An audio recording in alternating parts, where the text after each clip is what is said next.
take your seats and silence all cell phones. The program is about to begin.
Please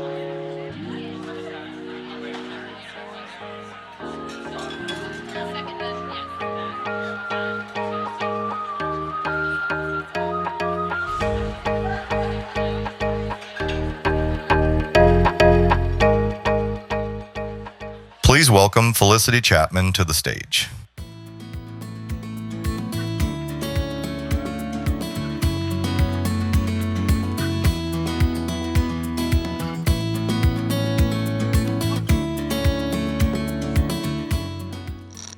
Welcome, everyone. My name is Felicity Chapman, and I'm a junior at American University. Just a quick description of what I look like. I'm a short, young woman with short brown curly hair and an orange and yellow skirt with colored embroidery. The Harkin Institute gave me the opportunity to be up here today because I'm the vice president of American University's Disabled Student Union and a recipient of the 2024 Obama Chesky Fellowship. Designed for students pursuing careers in public service, the Obama Foundation will provide funding for me to travel abroad this summer and develop my career.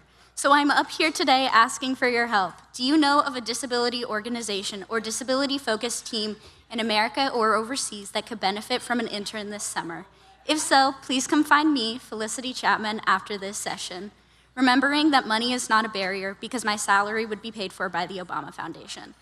And speaking of generosity, I'd like to thank Sukup Manufacturing for being an advocate-level sponsor for this year's summit, and thank Steve Sukup for his service on the Harkin Institute's National Advisory Committee and for all his contributions to the Harkin Institute. And now, without further ado, I'd like to introduce our two guest speakers, Hannah Guedenet and Merritt Beyer. Hannah Guedenet joined Humanity and Inclusion as the U.S. Executive Director in November 2024. She brings more than 15 years' experience in food initiatives, passionate about impactful storytelling and stakeholder engagement. She excels in enhancing visibility and building sustainable partnerships. She began her international development career as a Peace Corps volunteer in Guinea. Merritt Beyer is the Economic Inclusion Policy and Development Lead with Humanity and Inclusion. Merritt focuses on ensuring people with disabilities are included in employment, poverty alleviation, and technical and vocational training initiatives around the world. In addition to supporting HI country programs, she provides technical assistance to mainstream organizations aiming to make their programming and employment processes more inclusive. I would like to welcome both of them to the stage now.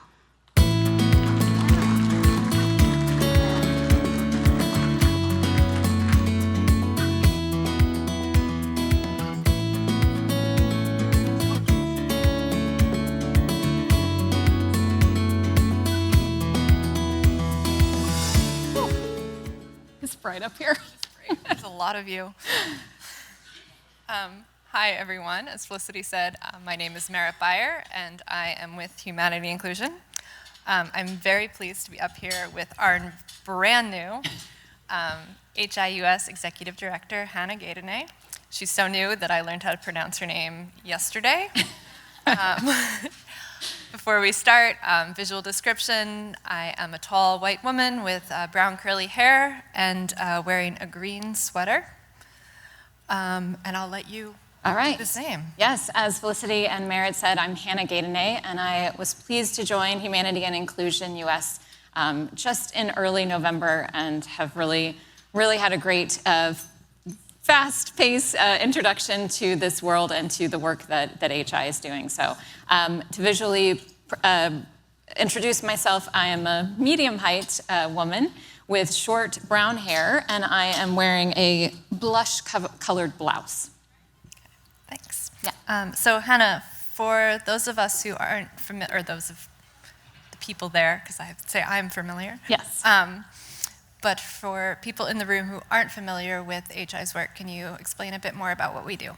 Yeah, I think the best way to sum up the breadth of our work that we do at Humanity and Inclusion is that we're an international NGO working alongside people with disabilities in times of peace, conflict, and disaster. So really covering a wide array of different situations in the international field. We have more than 400 projects in almost 60 countries. We do work from rehabilitation and prosthetics to inclusive education and employment, which if you've joined our session this morning or this afternoon, you can hear more about that. Weapons clearance, as well as emergency response. In 2024, we served more than 2.5 million people worldwide. And some folks in this room may be familiar with us by our former name and a name we go by still in some countries, which is Handicap International. But since we started doing this work in 1982, we have been consistently focused on working alongside local actors. This would be OPDs and service providers to promote the rights of people with disability and ensure they have access to quality education, employment, healthcare, and social services. And we don't just focus on the physical needs of people with disabilities, we take a more holistic approach. So for instance, we might offer rehabilitation care or mobility aids to an individual, but then we also provide mental health support to the family members and look at opportunities to support startup finances and equipment for their work.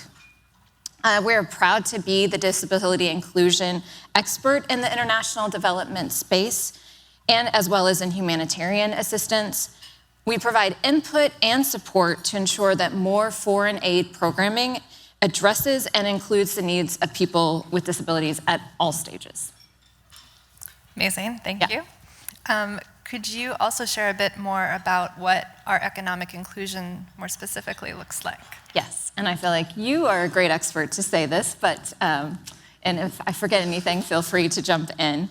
But as all of you in this room are already aware, people with disabilities face a myriad of barriers when trying to engage in their local economies, whether that's here in the United States or in rural Kenya. And so they're often denied access to education, training opportunities, microfinance loans that can help with their business development, and formal employment in the private sector, all of which really makes it impossible for them to earn a living. So we use a couple of different approaches, including the twin track approach, and we make sure our projects are linked to the local market.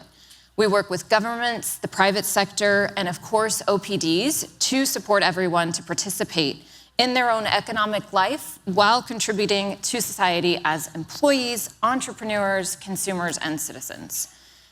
In collaboration with local partners, we've operated 83 economic inclusion projects in 2023, and these included graduation programming, inclusive employment, entrepreneurship, and financial inclusion.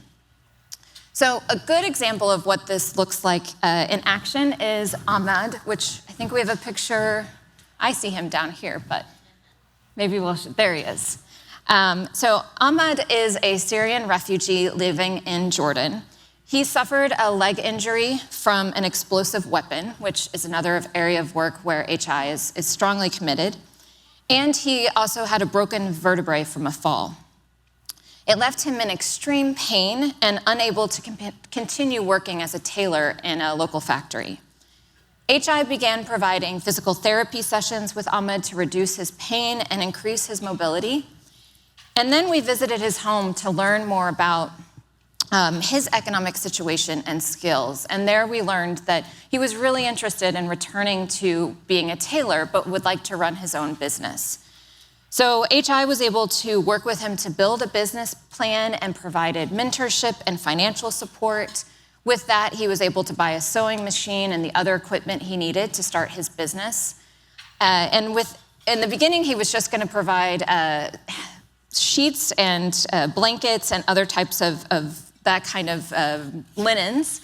But within a month, he was able to expand his business with the income that he had earned and buy another sewing machine for his wife.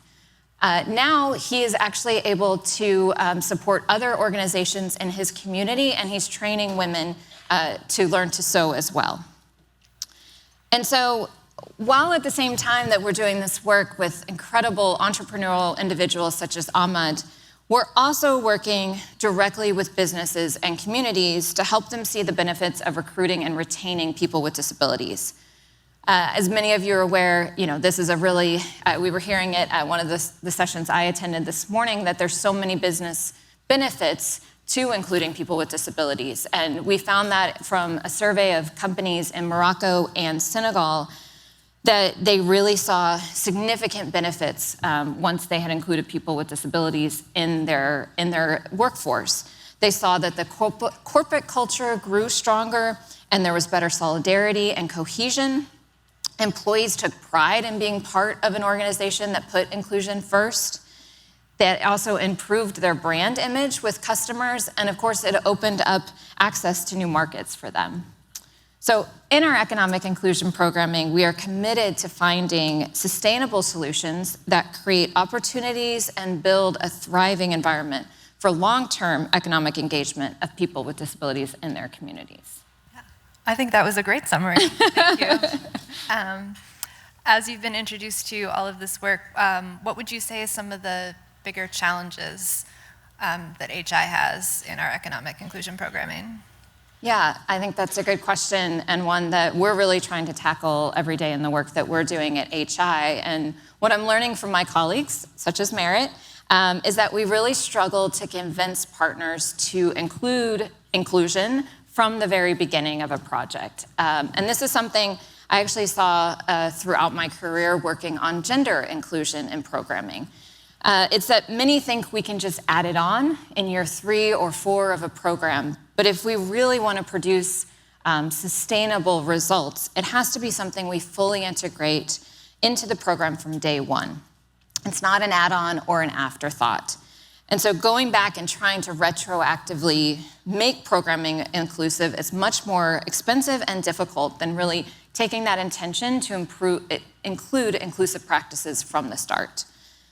And as we work along employers, one thing we stress is that inclusion, accessibility, and a reasonable accommodation is not as difficult or scary as some people may think. Most of us who are living without disabilities do benefit from some kind of accommodation in our work, be it flexible work schedules or adjustable chairs. And we need to break down the stigma around disability. For those of you who were here last night, Tiffany was talking about disability isn't a bad word. And so how do we help convince businesses of that as well? And by overcoming that stigma, we make it more accessible and easy for people with disabilities who are working companies to disclose that and request accommodation. And employers shouldn't feel intimidated and definitely not discriminatory by the idea of inclusion. And finally, I think we need to put our money where our mouth is. We have to budget for inclusion. It's not necessarily as expensive as many believe, but it really requires planning and commitment. And how we spend our money really demonstrates where our priorities are. And so looking at companies or governments or INGOs that do not fund inclusion, I think that speaks really highly to how they value and the importance they place on including people with disabilities in their programs and in their activities. Thanks, that's great. I love your second point. I do think a lot of the organizations and companies that I work with feel really intimidated by the term reasonable accommodation. Yeah. And it really has to be this idea of the cultural shift in the organization, the building of awareness alongside the policy and accessibility changes, that it doesn't work siloed. Right. So thank you very much for And you need the leadership in those organizations to really step up and make that choice. Absolutely. Yeah. Okay. Fun question next. Yes. What are you most excited about in your new role with HI? All right, I'd say first I'm really excited about the opportunity to travel. I'm really looking forward to being able to get out from behind the desk and go see firsthand the amazing work that I'm hearing about. This is a fairly new domain for me, looking at the disability inclusion lens of development and humanitarian work. And I'm on a learning journey, and I'm really blessed to get to work with such incredible colleagues like Merritt, who are just so thoughtful and knowledgeable in their fields. And I'm looking forward to being able to learn from this community as well. So thank you for letting me being part of this, and I feel like a sponge today getting to take in all this information. I'm also really eager to find ways to combine my experiences having worked within food security and nutrition and development space, and really seeing what are the opportunities for HI to augment and improve that work. I think about the work I did on nutrition programs that was totally unaware of inclusion beyond gender and age, and what would that look like in the programs that we were developing, and how would it really improve our ability to reach more people and have a greater impact. And lastly, I think there's a couple strategic opportunities where HI is really looking to engage and help move the conversation forward and really contribute to a lasting impact. The first is the recent launch of USAID's disability policy, which is great to see. I think the last one was in '97, if I'm not correct, so really timely for that to come out. I'm really looking forward to seeing that put into action and see how HI and other organizations working within the international space can really help bring that to life. And then at home, at HI, we are in the process of developing our strategy for 2026 to 2030. And it's still in process, but I'm fairly certain that we will continue our push to ensure economic inclusion, both externally and internally in the work that we do. So we'll continue to work alongside local stakeholders, companies, and OPDs to improve policies and practices around hiring and retention, and continue to develop economic opportunities with people with disabilities. And then internally, we'll work to strengthen our own policies to ensure inclusive recruitment and prioritize fostering an inclusive work environment that makes for a richer, more productive experience for all employees. And I think just to conclude, I'll say, I think it's a truly opportune moment for me to have been able to join HI and the work that we're doing. I look forward to being a part of the ongoing commitment to inclusive development and working with all of you to make that possible. So please feel free to stop me if you see me in the hallways or you are in a room. I would love to meet you. I'd love to hear more about your work and your experience and find ways that we could work together as well. Thank you so much. I just want to say again that we are so excited to have you with us. Thank you. Thank you, Merritt. I appreciate it. Thanks. All right. Thank you, everyone.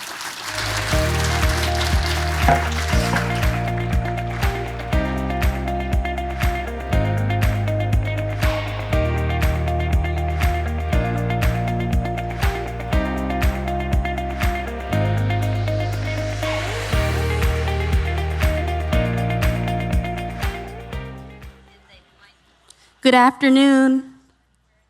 Good afternoon. I'll try again. Good afternoon. I know the lunch sometimes hits us. My name's Jalen Radzaminski. For an image description, I'm a Black Japanese person with big curly hair, and I'm wearing a pink pinstripe suit and a pink collared shirt today. So just a little bit about me. I am a JD candidate at Fordham Law that will be graduating this spring. So thank you.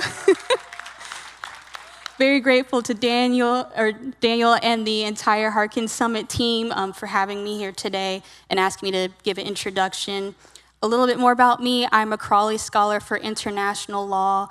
I'm the Diversity and Inclusion Editor of Fordham's International Law Journal, and I'm one of the co-leaders and revivers of our Disabled and Allied Law School Student Association at Fordham.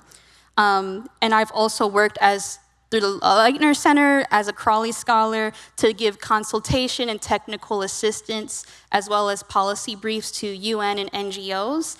And through externships, I have also had 3 successful cases litigating as a second seat legal extern in the civil rights case. And because I'm a non-traditional student who goes to school at night, I also work at Count Us In as the founder of the first BIPOC disability-led civic engagement organization based in the Midwest. And I previously worked at the Bazelon Center for Mental Health Law. And from my national work there and state level work at Count Us In, I was recognized by the White House as well as Indiana's Civil Rights Commission as a rising next-gen Black disability leader. So that's a little bit about me, and please come to me. I'm job searching.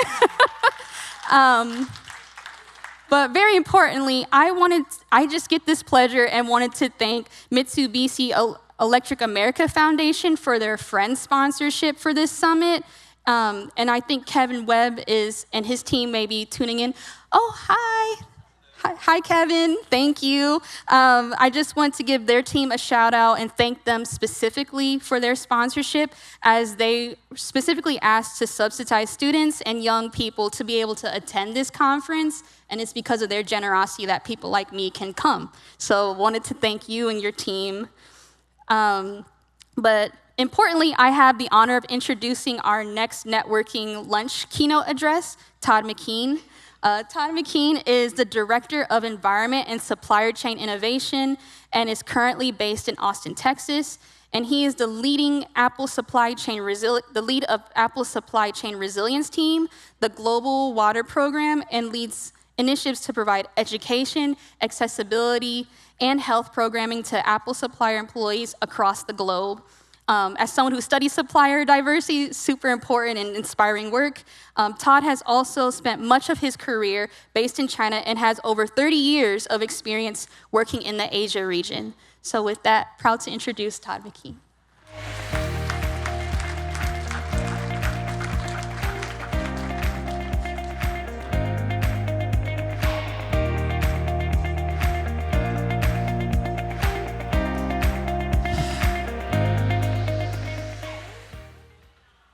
All right. Hello, my name is Todd McKean, and to give a visual introduction, I'm wearing a dark-colored suit with a white shirt. I'm a tallish white male.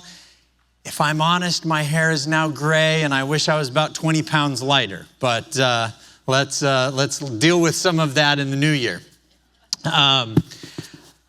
Thank you, Jalen, and thank you, Harkin Institute, for asking me to speak today.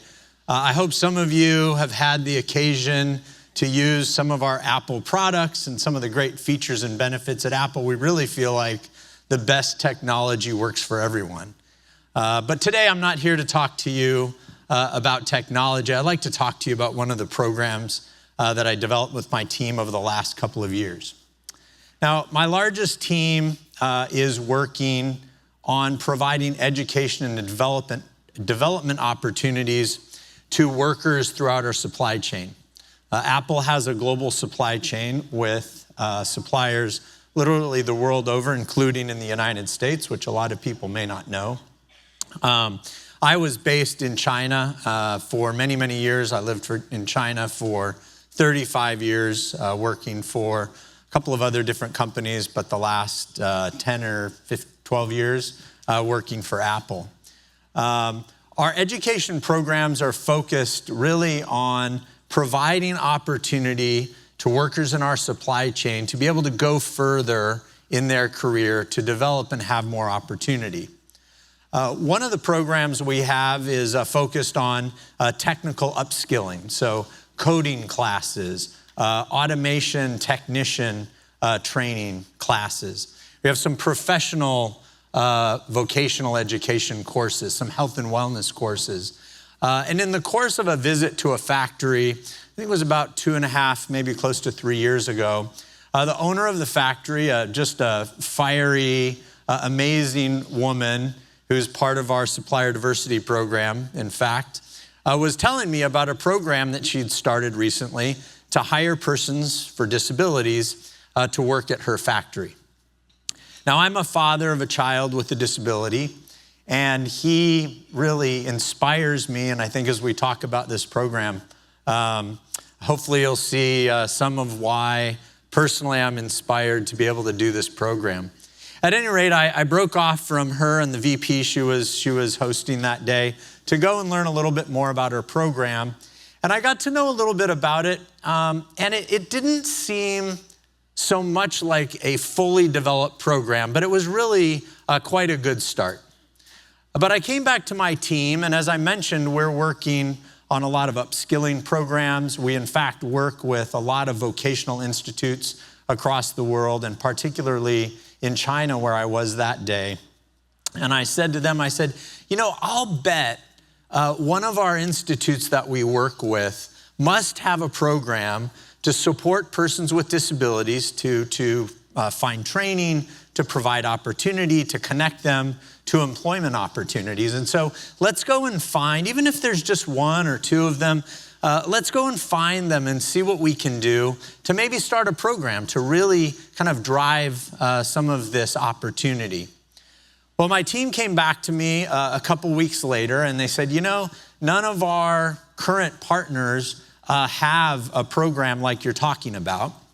But we're going to go back and we're going to do sort of a more widespread review of other institutes. And across China, there's maybe 10,000 or more vocational institutes. And in fact, we found none of those had any significant programs to provide training and upskilling opportunity to serve the disabled community. And so I told my team, I said, I don't know exactly how we're going to do this, but let's work and find some of our suppliers who would be keen to join us in this effort, and let's see what we can do. Now, this was quite a challenge. Our team, my team, didn't know that much about the disabled community. I'd been working internally at Apple to kind of promote the rights of persons with disabilities, to do quite a bit of inclusive hiring. But this was something that was going to be quite different and quite challenging because our supply chain is vast. They literally hire thousands of people. And so I knew this would be quite a challenge. Our team went out and did a survey of, I don't remember how many it was, 50 or 100 suppliers. There was some portion of the suppliers that said, yeah, sign us up. That sounds like, if you're going to do a program like that, we want to be part of that. In fact, we've already started to provide opportunities to the disabled community in our town. We found some other suppliers that thought, gosh, that's, we really don't know what we would do. We've never done something like that. I'm not sure that we're quite at the place that we would be ready to kind of take that step. But there was this other group of suppliers that were kind of in the middle, and it was the largest percentage overall, who said, we don't know what to do or how to do that. That sounds like kind of a pretty big task, something very different than what we do today when we hire and train new workers to be at our facility. But if you would be willing to put a program together, if you helped to provide some guidance, to connect us to some resources, we'd like to see what we could do to start such a program. So that was sort of, I think, in the spring and summer of 2022.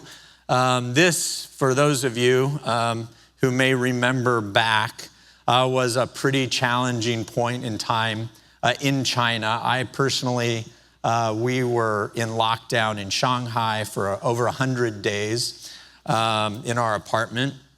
The team, of course, like other places in the world for many, many months before that, working online, but trying to still deliver this program to connect with resources. We were really fortunate to have some great partners working with the China branch of the ILO, Global Business and Disability Network, some other local partnerships that helped us put a program together to start to create a toolkit.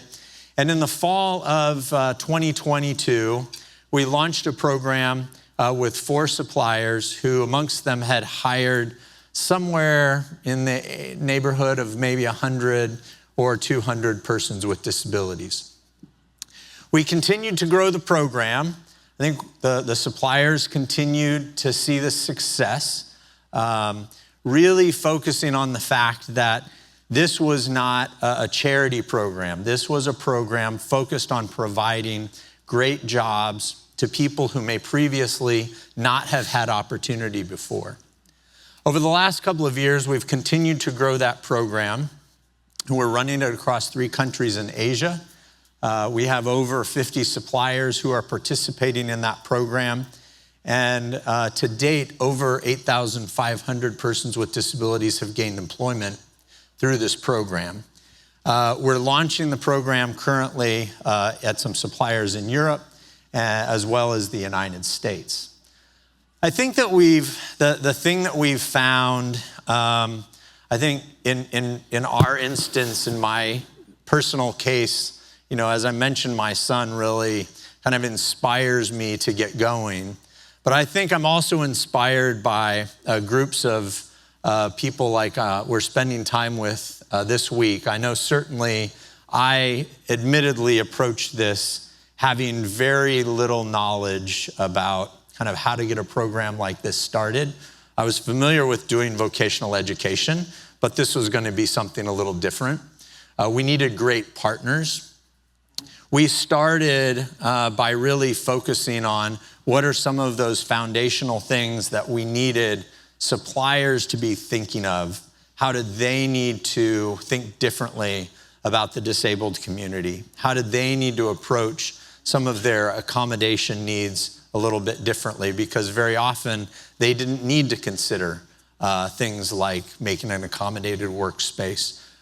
We also, as you may know, across Asia, very often factories will provide dormitory housing, will provide transportation.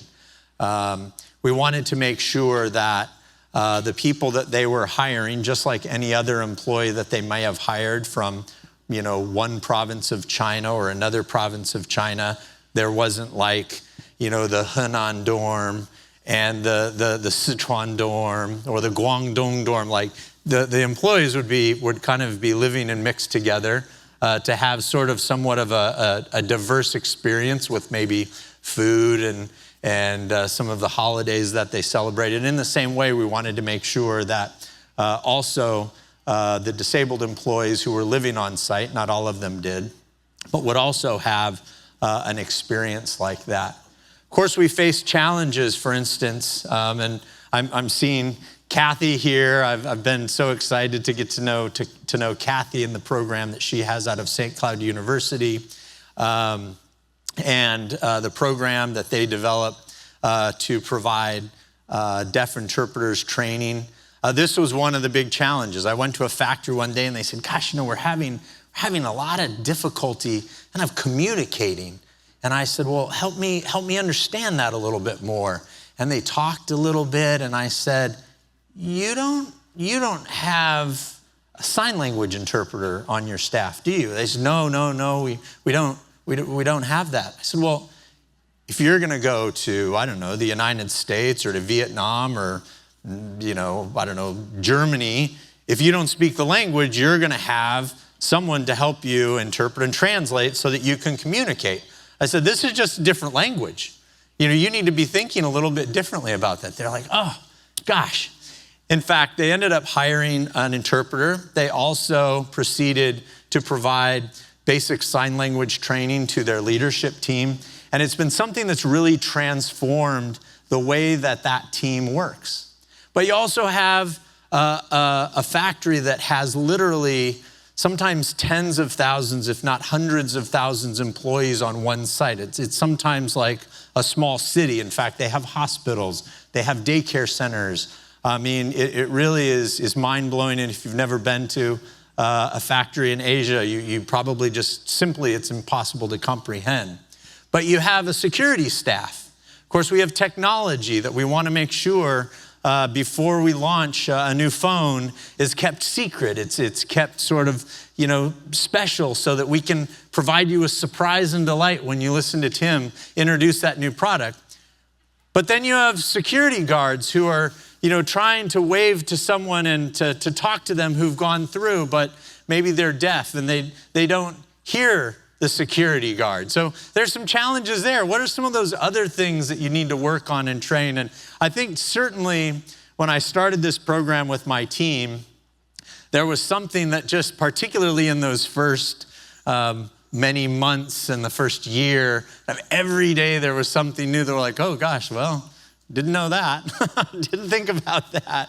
I'm sure some of these things, definitely many of these things are no surprise to anyone here, but I think it's been a great learning opportunity. It's been great. We're actually have I had some great interactions last evening. I think as we launch our program in new countries, as I mentioned, it's really critical to have these partnerships because we certainly are aware that wherever we operate around the world, there's going to be not only different cultural sensitivities, there's going to be certainly different British Sign Language, Chinese Sign Language, other different interactions and communication methods that are used. And then, of course, there's different regulatory landscape wherever we operate. So we're so pleased to have some great partners, really excited to see where this program goes because we do see it as a really great opportunity. It's been exciting to see some of those employees who've come in as a sort of an entry-level line worker to be able to go and participate in some of our other programs, like our Line Leader program, which helps them go and develop skills to be a supervisor, a manager, to go and to become an automation technician and gain a pay raise and to be able to kind of go forward. It's also been exciting to meet some of the families and the parents. I get a little choked up at times because I also wonder, when my son goes off, I hope he has opportunities. I hope there's people and the world thinks a little bit differently to make things better for him. And I think those are the things when we've met some of the families and the parents of the people who are working at our facility, it's really, just touching to see how pleased they are that their child had an opportunity, that their daughter or son was able to do something different that they thought maybe they would never have that opportunity for. So thank you for giving me a little bit of time today. I'm really excited about this program. It's really just at the start. I think it's got a lot of opportunity. We have lots and lots of suppliers around the world, and I really hope this to become something that grows and develops. And also, I hope that it helps to be a little bit of a ripple in the pond to bring other companies in. I know a lot of companies are doing so many great things for their own internal employees, but this was an opportunity that I felt was something we could do to influence the practices and values of our suppliers to do just something to go a little bit further. So thank you very much.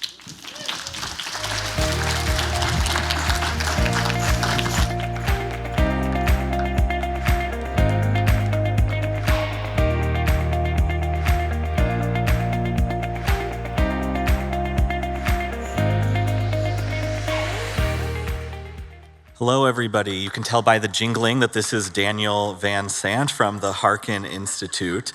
I want to thank Felicity, Jalen. How amazing are these students, right? Did I lie? Did I not tell you that we had some incredible students? Many more to come, but the two of you, this is what this is all about. So excited to introduce you to more students throughout the next couple days, but wanted to shout them out. Two quick housekeeping matters. If you are in need of a sign language interpreter for networking or side meetings, please go to the reception desk, the registration desk down here, and request that. You will notice we have a lot of deaf attendees. Most of our production staff is deaf. We have deaf photographers. So there are interpreters assigned to these people. We have CDI teams or certified deaf interpreter teams. So we have other ASL interpreters for you. Go to the registration desk to get them because the other ones might already be engaged in some tasks. I also want to shout out our vendors in the exhibition hall. So there'll be a little bit of time throughout the next couple days. Please make sure that you go to the exhibition hall, past the elevators here, and visit the tables. So we have Access Plus, the CEO Commission for Disability Employment, Wells Fargo, Office of the Comptroller of the Currency, Walmart, Yes LMS, Disability Empowerment Now, and the Inter-American Development Bank. So definitely go check out the exhibition tables, get some goodies, make some connections, and visit our exhibition hall.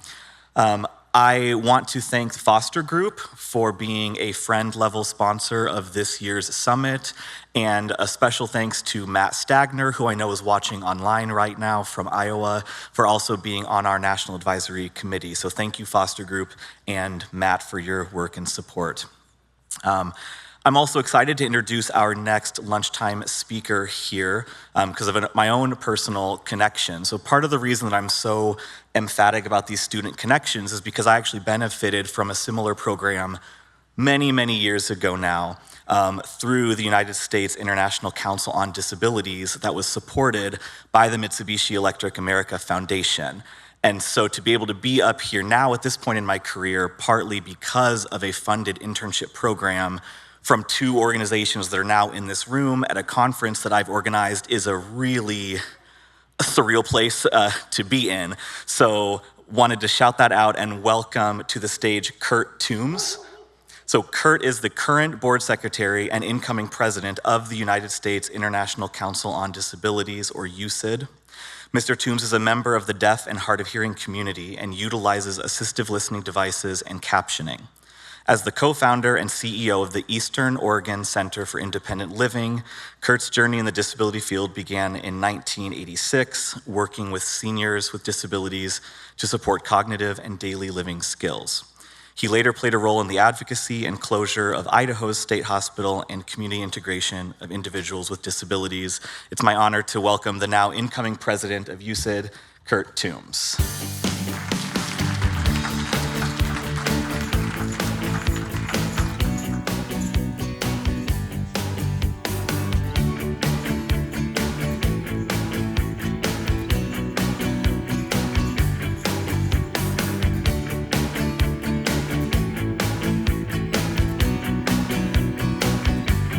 Good afternoon, everyone. I'm learning to navigate this world again after COVID, post-COVID, and so my short-term memory is gone and I use a tablet.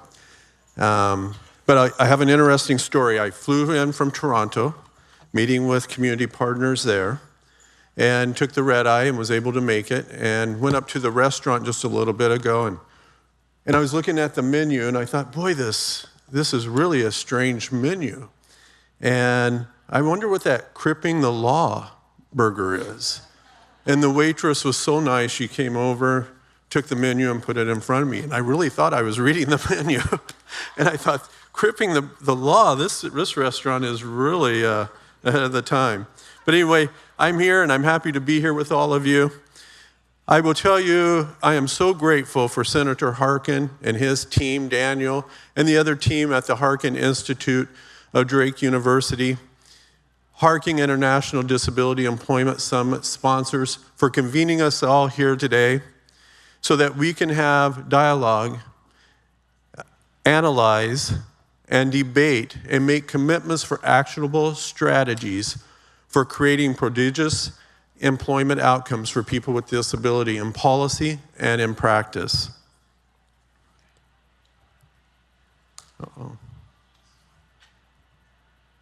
So I'll give a little introduction about myself. I am a 56-year-old man. I like to say COVID resulted thinning hair. I have blue eyes. I'm wearing a black suit with a green tie with blue diamond shape. I am the co-founder of Eastern Oregon Center for Independent Living and the CEO of the center since 2000. We're a global disability resource and advocacy center, and we serve 13 rural frontier communities in Eastern Oregon. That's half of the state of Oregon, which is about the size of West Virginia. EOCIL's team is about 50 members strong. We're 100% self-identified as people with disabilities, 75% self-identify as members of the BIPOC community, 25% self-identify as LGBTQIA, Two-Spirit Plus, and 25% of our team identifies as substance users. Our team represents the diversity and inclusive communities of Eastern Oregon. We provide housing, transition emergency services, HIV prevention and HIV community support and linkage to care services. We have a harm reduction program for individuals that use substances. We have an LGBTQIA2 Spirit student success program. We have crisis and emergency services. We have community gardens, green spaces, tree planting campaigns, food security, food pantry. We have cancer screening, STI and HIV screening, and linkage to care and supports for individuals that test positive. We have a trauma-responsive behavioral and mental health program, and we provide the traditional IL core services. All of these innovative practices and services are provided by peers with disabilities that directly resulted from actionable research from our Institute for Disability Studies and Policy, our IDSP, and also with our partnership with the United States International Council on Disability, EOCIL. We share a major impact. I'd like to share with you a major impact that EOCIL has made to employment with people with disabilities. Our IDSP policy fellows looked at wages being paid to people with disabilities in centers for independent living across the nation.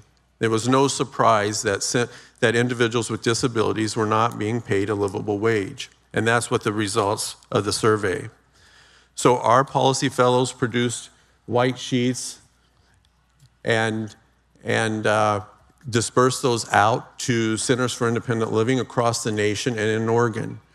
And the Oregon centers started providing, started paying individuals with disabilities a livable wage.